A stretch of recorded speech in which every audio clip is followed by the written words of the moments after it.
paz do Senhor Jesus. Amém. Graças a Deus. Eu quero convidar os irmãos para ler o texto da palavra do Senhor, que se encontra no capítulo 10, segundo escreveu São Lucas, a partir do versículo 25. A epígrafe do texto fala sobre a parábola do bom samaritano. Nós estaremos trazendo uma breve palavra acerca dessa narrativa, dessa parábola, assim como Jesus se refere. Quero agradecer a Deus por estar aqui, irmãos. É sempre uma grande honra poder voltar a esta casa de oração e também a este lugar, para ver os irmãos, para compartilhar a bênção do Senhor, né? Para aprender com vocês, porque nós aprendemos uns com os outros, amém, irmãos? Amém.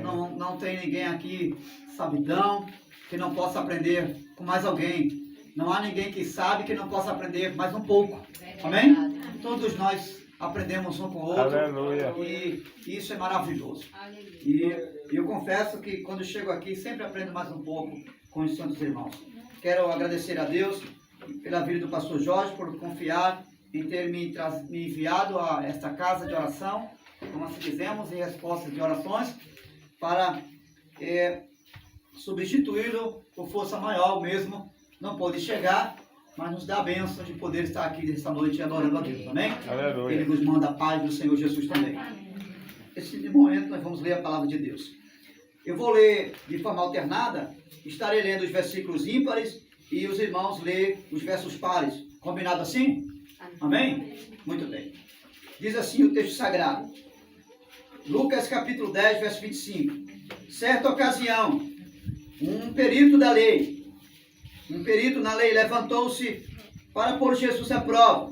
Ele perguntou: Mestre, o que preciso fazer para herdar a vida eterna?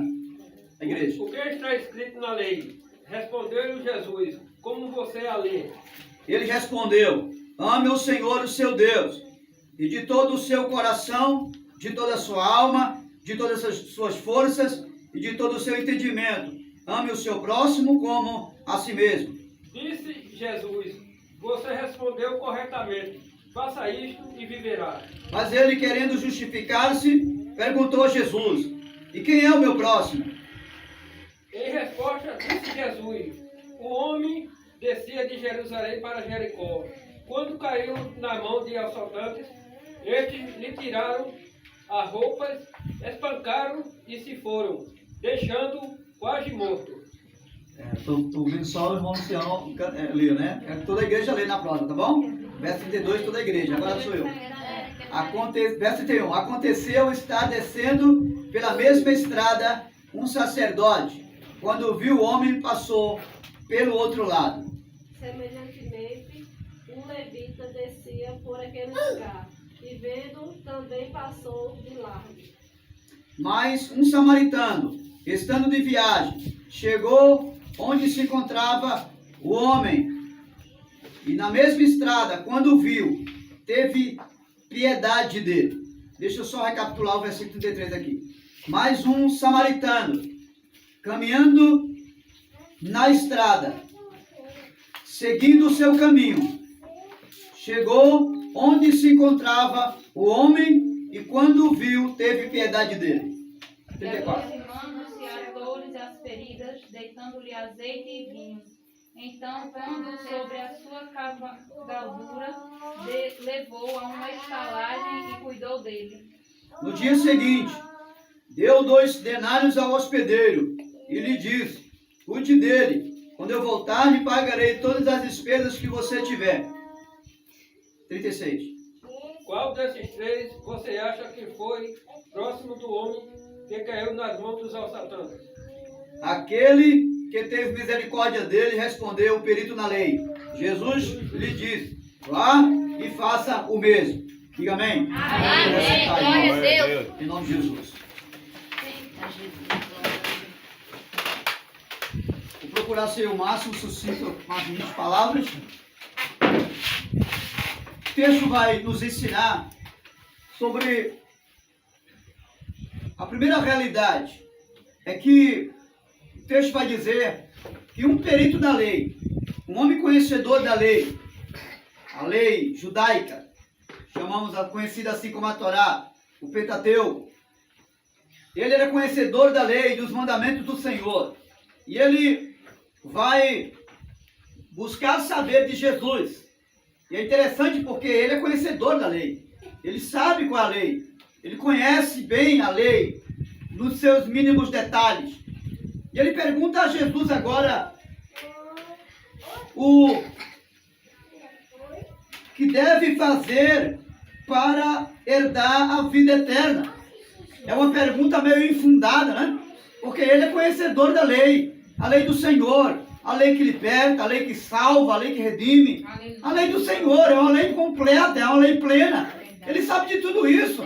Mas é intrigante porque ele vai a Jesus e o texto vai dizer que ele vai a Jesus e faz a pergunta exatamente para testar a Jesus, para saber qual a posição de Jesus em relação a isto. E o texto diz que ele pergunta o que fazer para dar a vida eterna. E é interessante porque esse homem, ele por mais que conhecesse a lei, na maioria das vezes, aqueles que conhecem muito e que sabem, não estou generalizando aqui, porque há pessoas que têm o conhecimento, mas não a ponto de apenas ter o conhecimento como uma informação, como algo informativo para a sua vida. Mas esse homem, ele nos revela e nós percebemos que ele tem o conhecimento da palavra, tem o conhecimento do Senhor, mas apenas a nível de informação. Ele conhece a salvação do Senhor, teoricamente falando. Ele conhece como fazer para ser salvo, a nível de conhecimento da lei, a nível de informação. E aí nós vamos perceber isso por quê? Porque ele faz essa pergunta a Jesus: o que farei para ser salvo? E quando Jesus vai se deparar diante dele e faz a pergunta e faz a relação dos 10 mandamentos, e ele diz: isso já tenho feito desde criança. Jesus começa a expressar-se que não só deve adorar a Deus, não só deve estar obedecendo os mandamentos, mas no final de tudo isso amar a si mesmo como o seu próximo. Ele vai e faz uma pergunta que jamais um perito da lei poderia ter feito essa pergunta. Ele pergunta: quem é o meu próximo? E quando ele pergunta quem é o meu próximo, parece que ele não conhece nada da lei. Porque uma das coisas que a lei muito aborda é sobre a relação, não só uma relação com Deus, mas uma relação com as pessoas.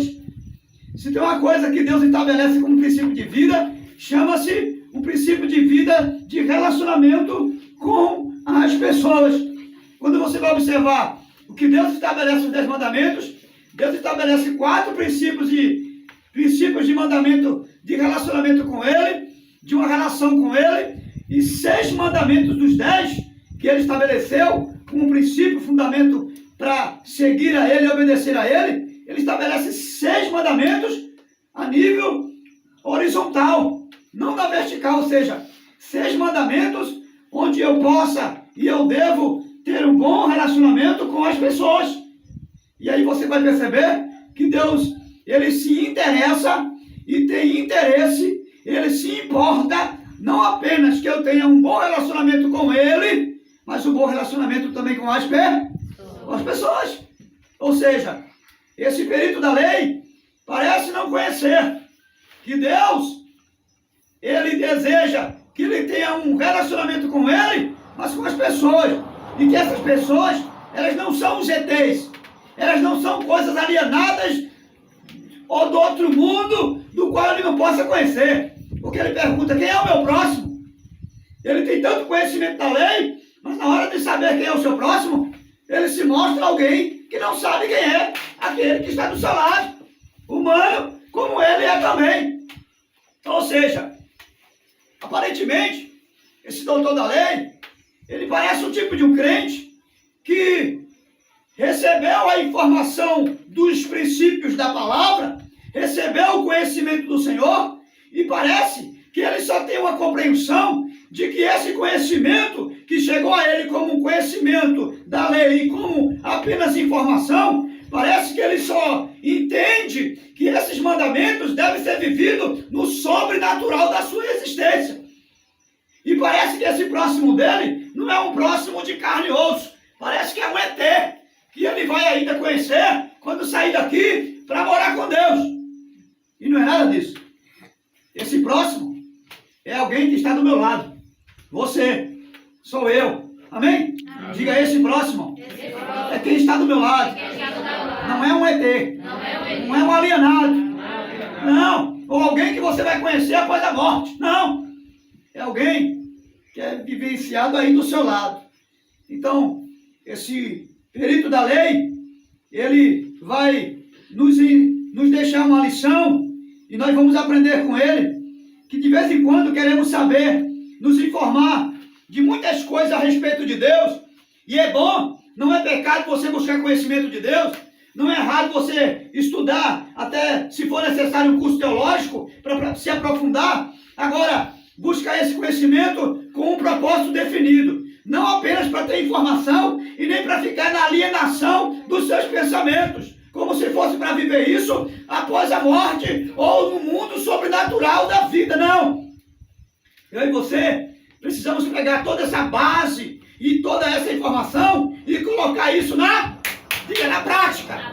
Porque se isso não acontecer, nada, nenhuma informação, nenhuma base, seja lá avalanche e a multidão de conhecimento de Bíblia ou de qualquer outro livro, de qualquer outra ciência que você venha ter, nada disso vai ter sentido para a sua vida. Tudo vai ser como um barulho, só vai fazer barulho e nada mais. E era isso. E esse era um dos problemas que estava acontecendo na vida desse religioso, desse perito judeu, que na verdade mais nada menos nada era do que um religioso. E ele estava preocupado apenas em viver esse conhecimento no contexto do sobrenatural da sua existência. Só que Jesus está ensinando que esse evangelho que eu e você recebemos, ele é para ser vivido não apenas dos seus sonhos. Ele é para ser vivido não apenas aqui dentro como uma meditação de alguém que está só pensando no que ouviu, só ficando meditando. Medita um pouco hoje, medita um pouco amanhã, pensa, porque achou bonito o que foi falado, achou interessante o conhecimento do pastor, achou legal a informação, porque nunca teve uma informação que teve como aquela, achou bonito, tudo muito bonito. E ele agora coloca isso na sua cabeça e fica só guardando numa cachola, como se fosse para fazer isso. E na verdade não é nada disso.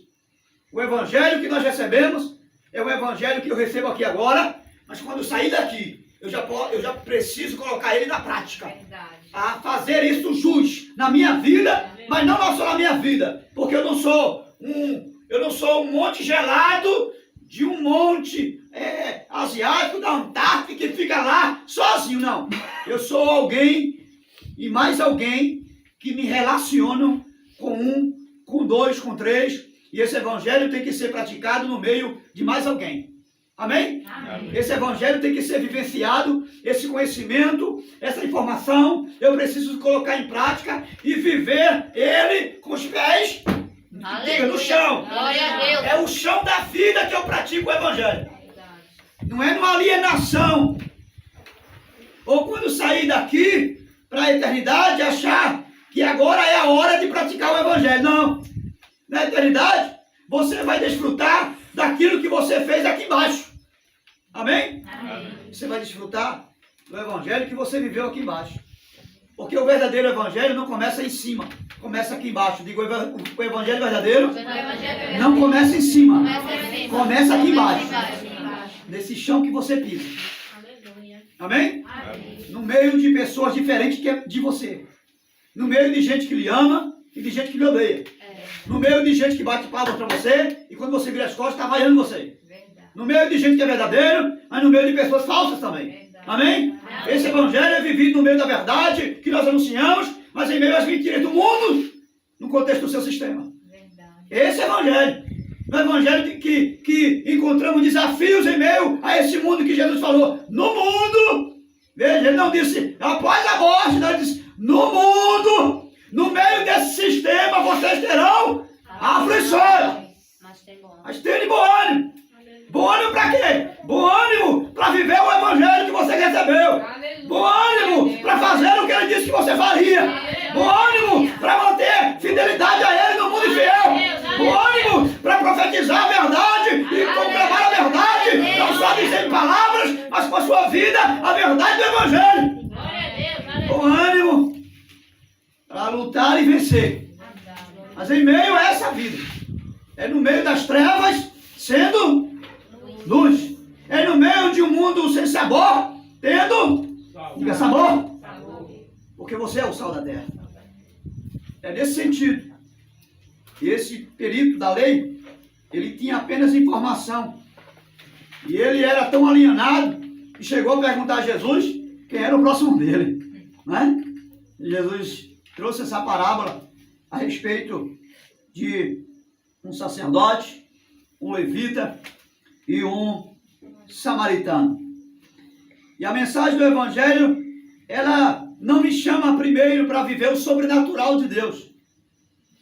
A primeira mensagem do Evangelho que eu recebo de Jesus é para viver no conceito do horizontal.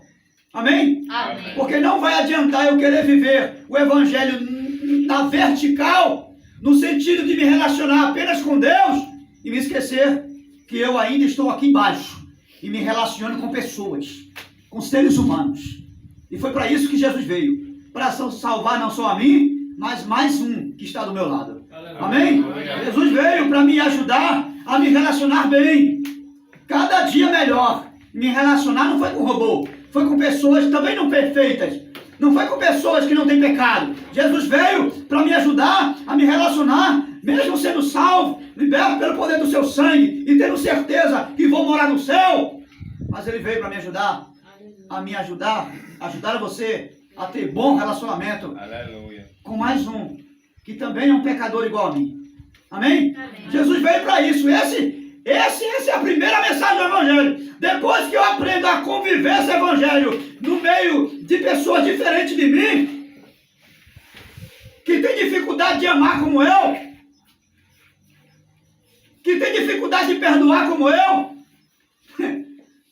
que tem dificuldade de viver o Evangelho como eu, quando eu entender isso, e agora aceitar o desafio de compartilhar esse mesmo Evangelho que eu recebi, que como um ser imperfeito, parcial, eu não sou perfeito, mas eu também acredito que quem está do meu lado, como o Luciano e qualquer outro aqui, não é perfeito também, e receber esse mesmo Evangelho, eu preciso entender que embora nós sendo imperfeitos, Ele nos chamou para segui-lo e para viver esse Evangelho aqui embaixo. Aleluia. Diga, embora sendo imperfeito, eu recebi o chamado e uma vocação para viver o Evangelho e seguir Jesus aqui embaixo. Quanto viver?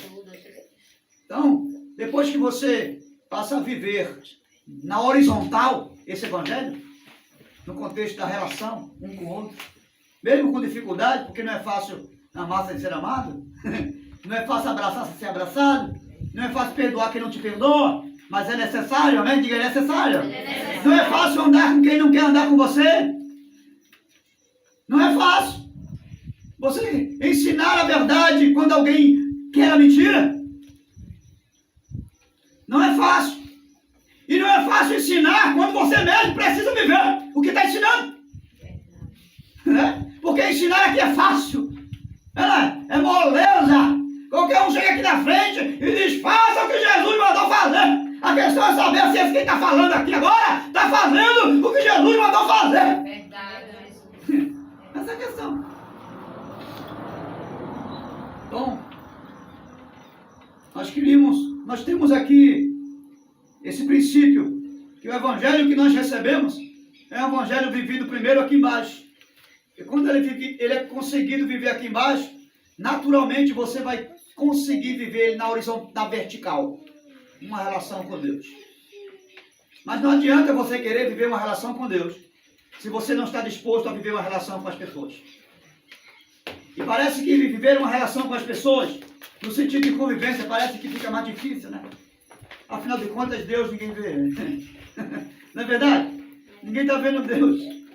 Ninguém vê Deus. Mas Deus vê todo mundo. Não é verdade? E aqui embaixo eu estou vendo.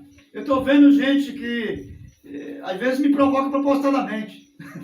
E eu estou vendo gente que está me ouvindo. Eu sei que está me ouvindo, mas às vezes faz ouvido e me acadou. Não é? No curso dessa vida não é assim, não é? É assim. Você está falando com o menino não faz isso, ele está ouvindo, mas parece que ele está com o ouvido mercador. Quando você fala, mas ele faz o que não é para fazer. A vida aqui é assim. Então viver com pessoas é mais difícil. Mas não é impossível. Diga, não é impossível. Não é impossível. Porque Jesus veio e ele se fez carne, o verbo se fez carne para isso.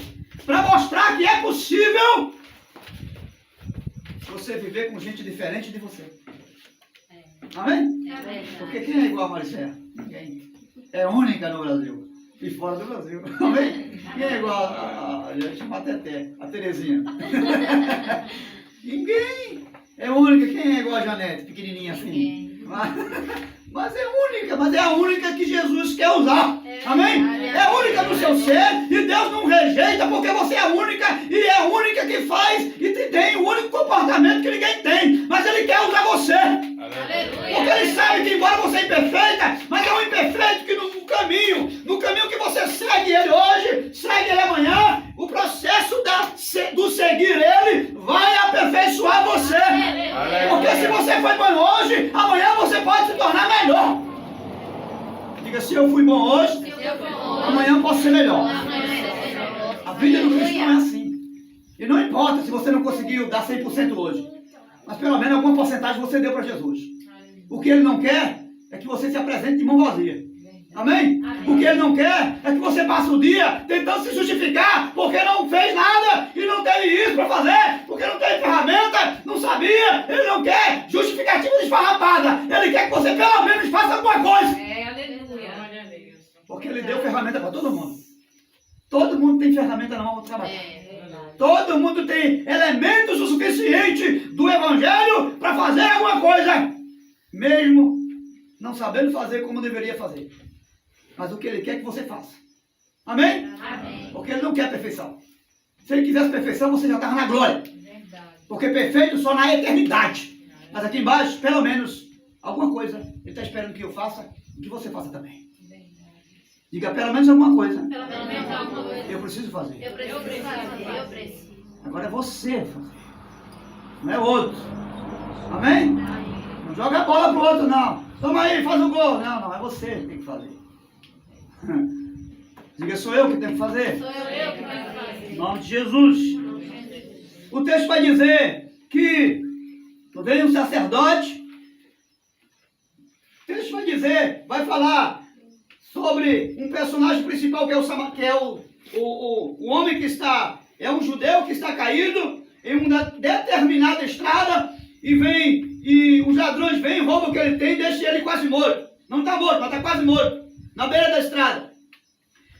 E vem lá o sacerdote e passa de lado. Ele vem na estrada, mas pega um rumo de outro caminho. Preste atenção nisso aqui. Depois vem o levita, também passa de largo na mesma estrada e pega o seu caminho e vai embora. Depois vem um samaritano, também, ele vem na mesma estrada. O texto está dizendo, os três vêm na mesma estrada. Diga comigo, na mesma estrada os três. Mas cada um deles pega um caminho diferente. E aí, em síntese, eu aprendo aqui que todos nós, os três vieram na mesma estrada. O primeiro lugar aqui que nós aprendemos é que todos nós caminhamos numa mesma estrada.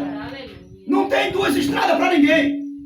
Nessa vida, aqui embaixo, seja você crente, seja você um ímpio, seja você que agrada a Deus, seja você que não se importa em agradar a Deus, todas as pessoas do mundo inteiro, elas caminham numa única estrada, que passa samaritano, passa levita, passa sacerdote, passa quem serve a Deus, passa o ladrão, passa quem não é ladrão, passa todo mundo. Amém? Amém. Agora, nessa mesma estrada, nenhum de nós temos o mesmo caminho. Cada um decide seguir o seu caminho. Então nós aprendemos que, embora todo mundo está na mesma estrada, na estrada da vida de fraqueza, porque crente ou não crente também tem fraqueza, sendo crente ou não também tem fragilidade, sendo crente ou não passa por privação, sim ou não? Passa por necessidade, passa por momento difícil, sim ou não? Sim. Passa, sendo crente ou não passa. O fato de ser crente não significa que não pode faltar vinho, sim ou não? Que é o símbolo da alegria. Jesus estava no casamento, faltou o quê? Faltou vinho. Mas quem é que estava lá? Faltou vinho por um pouco de tempo. Depois chegou a abundância de vinho. Aleluia.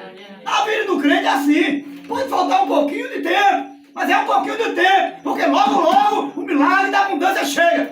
Aleluia. Mas todo mundo passa. O crente chora, sim ou não? Quem não é crente chora também? Também. O crente passa por lutas diversas na família. O não crente também. Passa por desemprego, passa. O não crente também. É uma estrada para todo mundo. De todo mundo. Agora, nessa estrada, mesma estrada, ninguém toma o mesmo caminho. Por quê? Porque o texto vai dizer que eles tomaram caminhos diferentes. E nós vamos perceber que na estrada o que acontece a um, acontece a todos. O que pode mudar na estrada, a única coisa que vai mudar na estrada para mim e para você, é a questão do caminho. Porque o teu caminho, irmão do céu, de repente pode não ser o meu. Eu estou falando de Jesus. Porque Jesus é o único caminho. Amém? Amém. Eu estou falando de decisões. Diga decisões. Caminho aqui são decisões que eu e você tomamos. E tanto o crente como o não crente tem decisões para tomar. Sim ou não? Sim. Tomamos decisões. São decisões que tomamos. O que pode mudar na estrada é o único caminho. Por isso que os três vinham. Lucas 10, verso 25, a partir daí vai dizer: os três vinham na mesma estrada, porém cada um tomou o seu caminho diferente. A mesma estrada, com três caminhos diferentes. E é interessante observar que o texto, não sei se a narrativa da sua Bíblia vai dizer, mas o texto que eu li aqui, ele fala que o samaritano foi o que fez uma boa ação. Ao invés de sacerdote levita, ele vinha na estrada, na mesma estrada que vinha o sacerdote, o levita, ele vinha, mas em contratempo o texto vai dizer que ele seguiu o seu caminho. Ele seguia o seu caminho. Ou seja, ele tomou uma atitude diferente do sacerdote e do levita. Primeiro o sacerdote, ele vinha no seu caminho, e quando ele olha para aquele homem que estava morto, que estava quase morto, ele deixou ele para lá, passou pelo seu caminho, e ele seguiu um caminho chamado sem compromisso. Ele tomou uma atitude chamada sem compromisso. Afinal de contas, meu compromisso é com o que eu tenho que fazer lá em Jerusalém. Eu não tenho nada a ver com esse que está aí.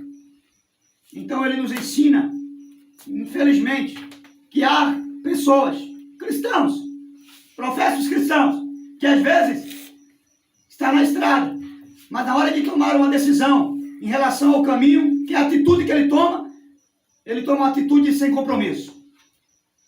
Ou seja, às vezes nós não temos compromisso com algo no sentido de nos responsabilizar com alguma coisa que Deus colocou na nossa mão. Mas é fulano que está responsável, então quem resolve é ela. Eu não tenho nada a ver. Quem resolve é ele, eu não tenho nada a ver. O levita, ele ouviu e viu, mas ficou indiferente àquela situação daquele samaritano que estava ali. Diga comigo, ele viu e ouviu, mas se tornou indiferente. Ou seja, fez vista grossa e ouvido de mercador. Porque o homem estava lá, socorro, me acudo, alguém pode me ajudar, estou morrendo. Mas ele viu, ouviu, mas fez de conta que nada estava acontecendo. De vez em quando, queridos, a gente se torna na estrada da vida assim. A gente vê alguém precisando da nossa ajuda, a gente vê o grito do clamor de alguém.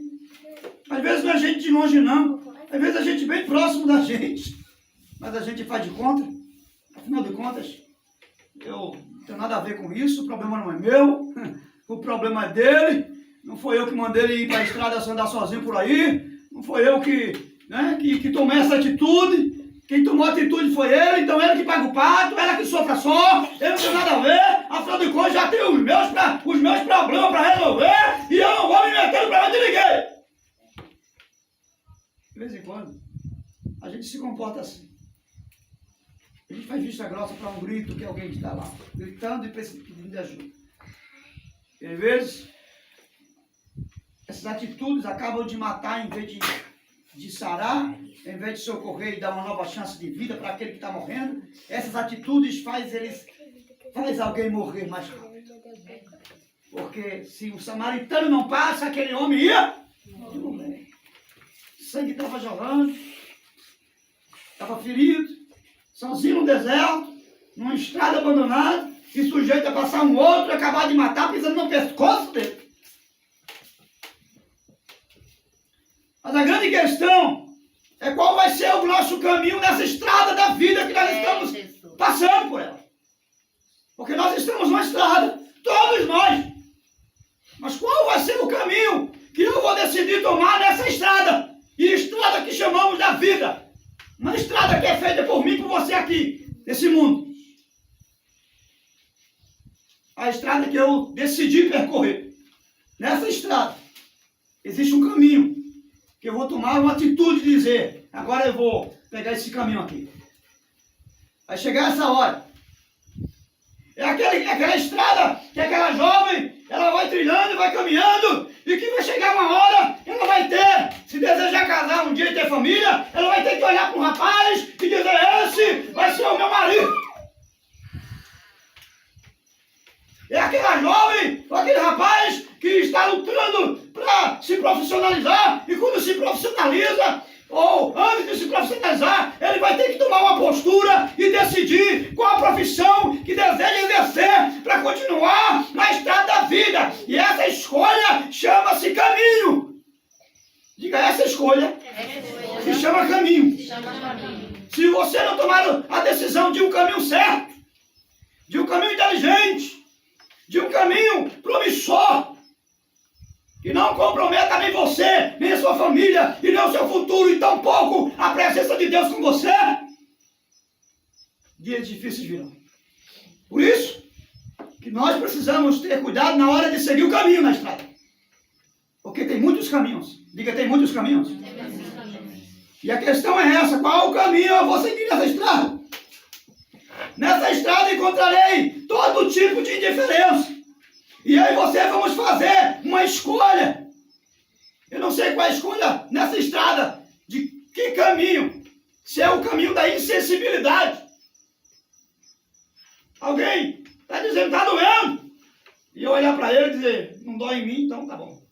Está doendo em você, então em mim não está doendo. Então tá bom. Eu não sei se é esse caminho que você vai escolher. Existe o caminho da indiferença. Parece que não está acontecendo nada. A gente vê o sofrimento do outro, parece que não está acontecendo nada. Eu não sei se é esse caminho que você vai escolher, o que eu vou escolher. Mas são decisões, são escolhas.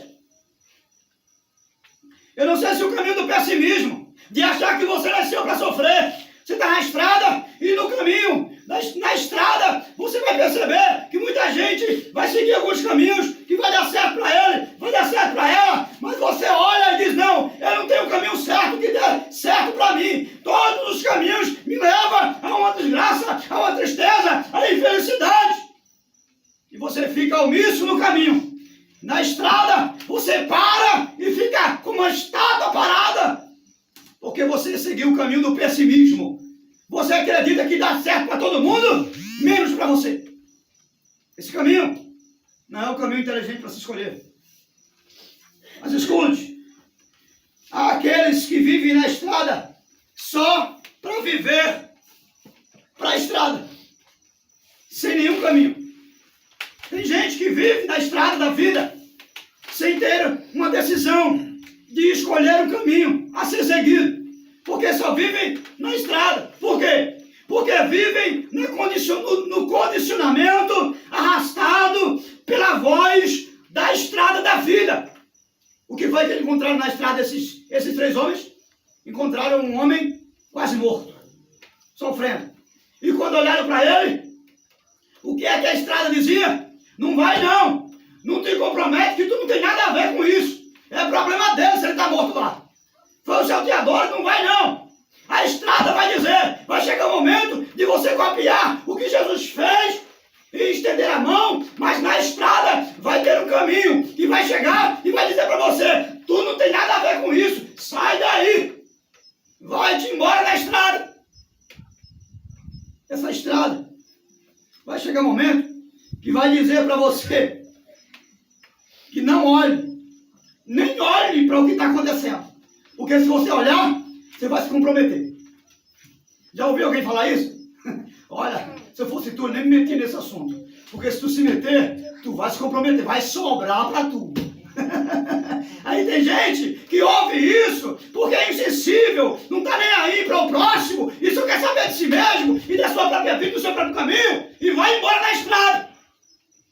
Mas vai embora na estrada, deixando um quase morto. E Jesus não chamou a mim e não chamou a você para isso. Se for preciso gastar tempo ou perder tempo para cuidar de mais um, isso vai acontecer comigo. Amém? Amém. A estrada está dizendo, tu vai perder teu tempo, vai embora, olha que a gente lá na frente, vai parar para socorrer quem tu nem conhece, tu nunca ouviu falar, tu não tem nada a ver com isso, vai perder teu tempo fazendo isso. Quem vive para a estrada, só para a estrada da vida, ouve essas vozes que faz você ficar só na estrada, sem ter nenhum caminho, ou absoluto, ou que pelo menos seja parcial, mas uma parcialidade que não seja conformado com o sistema desse mundo, que vê o outro sofrendo e diz, não tem nada a ver, vou embora. Alguém que embora pode ser até o próximo a estar ali, mas não se conforma em ver aquele caído, prefere gastar tempo, gastar até seu dinheiro, porque aquele samaritano gastou seu tempo, gastou dinheiro, gastou muitas outras coisas, porque o texto diz que ele disse, o que mais esse homem gastar ao hospedeiro, eu pagarei quando voltar. E às vezes nós não queremos fazer isso, não é verdade? Mas quem tem uma decisão de seguir o caminho, a estrada, ela não veda os olhos de quem segue o caminho. E quem tem uma decisão certa de seguir o caminho, e quem tem uma decisão, a escolha de um caminho chamado Jesus. Porque as escolhas de quem segue o caminho chamado Jesus são escolhas de bênção, são escolhas que têm resultado, são escolhas que abençoam o outro, são escolhas que se aproximam do outro, são escolhas que não levam você a ficar distante do outro, são escolhas de amor ao próximo. São escolhas de uma vida prática de Jesus.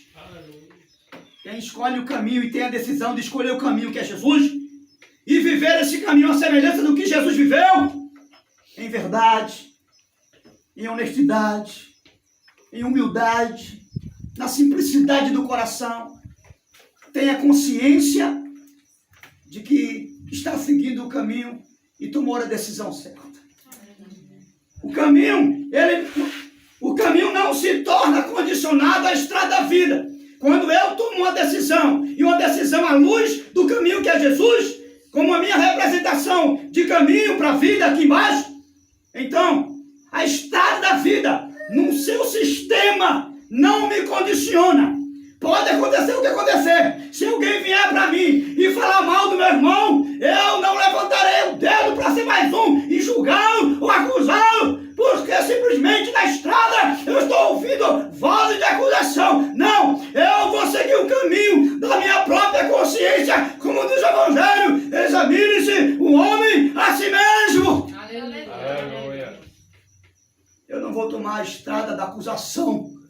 Eu não vou aceitar a estrada do julgamento, do juízo do outro.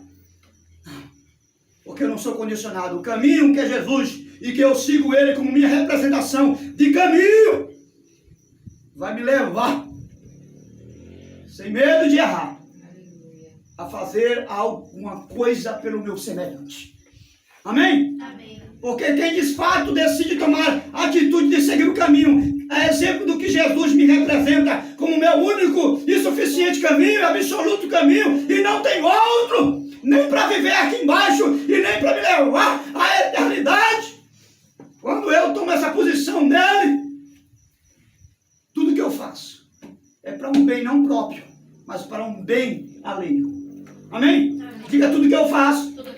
Quando eu tomo a decisão de escolher o caminho, que é Jesus, tudo que eu faço não tem primeiro um benefício próprio, mas um benefício alheio para alguém além de mim. Aleluia. E finalizando, o caminho, ele vai determinar qual estrada você vai percorrer. Vamos dizer junto, diga o caminho. Vai determinar qual a estrada que eu vou percorrer. E nesse sentido, nada que a estrada você encontrar vai condicionar você no contexto da vida aqui embaixo. Porque você tem um caminho que já condiciona a estrada. Você pode encontrar um monte de gente dizendo, volta, volta, não é essa estrada. E você vai dizer, é essa mesma. Porque o caminho que eu estou percorrendo, ele já me determinou a estrada que eu estou caminhando. Aleluia. E ninguém vai poder condicionar você, dizer, volta, porque é mentira. Porque você conhece que esse caminho, ele não é só caminho, ele também chama-se verdade e vida. Esse caminho não é só caminho, é verdade e vida. Aleluia. De pé, em nome do Senhor. Glória a Deus.